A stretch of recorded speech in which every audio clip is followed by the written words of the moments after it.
Bonjour à tous. Aujourd'hui, j'avais envie de vous parler des avis Google. Pourquoi? Parce que c'est quelque chose qui m'amuse d'aller voir un peu les avis Google dans les magasins, les restaurants où je suis allée, ceux où je ne suis pas encore allée, notamment quand je vais à l'étranger. Quand j'étais en Norvège, ça m'a permis de trouver des restaurants alors que je ne connaissais pas du tout. Et je trouve ça amusant de regarder un petit peu ce qui se passe dans ma ville, où les trois sœurs notamment, et de me dire, tiens, moi je l'ai perçu comme ça, cet endroit, et qu'en pensent les autres? Donc, il y a plusieurs choses qui m'ont marqué en regardant les avis Google. La première chose, c'est la différence parfois entre la note et le service. Pour vous donner une idée, il y a un restaurant où quand j'y suis allée, je dis il va fermer. Dès la première fois, c'est très bon, c'était délicieux. J'ai dit il va fermer. Là, c'est le cas. C'est le cas pourquoi? Parce qu'en fait, sur tous les avis que j'ai vus, tout le monde dit c'est très bon.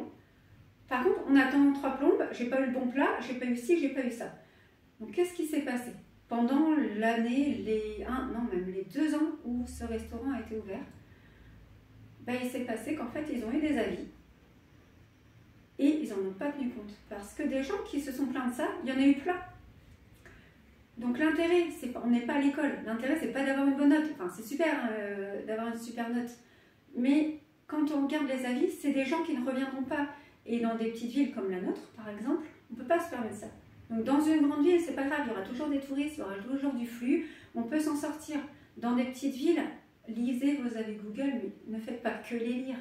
Et faites pas le « Ah ouais, alors c'est bon, lui il m'a dit que c'était super ce que j'ai fait. Ah bah cool, je suis super content. » Et puis l'autre ah oui, mais moi j'étais pas content, j'ai attendu plein de temps mon plat, je suis pas satisfait. Ouais, mais là c'est parce que là, le chef il était malade, et puis la serveuse, elle était pas en forme. Et puis on s'en fout. Moi, c'est la première fois que je viens dans votre restaurant, j'ai rien à foutre, c'est pas mon problème. Moi, ce que je veux, c'est passer un bon moment. Donc, si je mets un mauvais poste et que vous me dites ah oui, mais vous, c'est pas de notre faute, je sais pas, c'est la faute à qui alors? C'est la mienne, j'aurais pas dû venir ce jour-là, mais dans ce cas-là, mettez une pancarte. Venez pas aujourd'hui, on est de mauvais poil. Donc, non, qu'est-ce que vous allez en faire de ça, des avis? Et c'est important pour des boutiques aussi. Il y a des magasins où on prend en compte un certain type de clientèle et pas les autres. Si vous voulez survivre, prenez en compte la vie des gens. C'est inconfortable s'entendre dire qu'on fait mal les choses. Mais qu'est-ce qui nous fait progresser? De brosser dans le sens du poil les clients qui sont contents, ils sont contents. On continue pour eux, comme ça.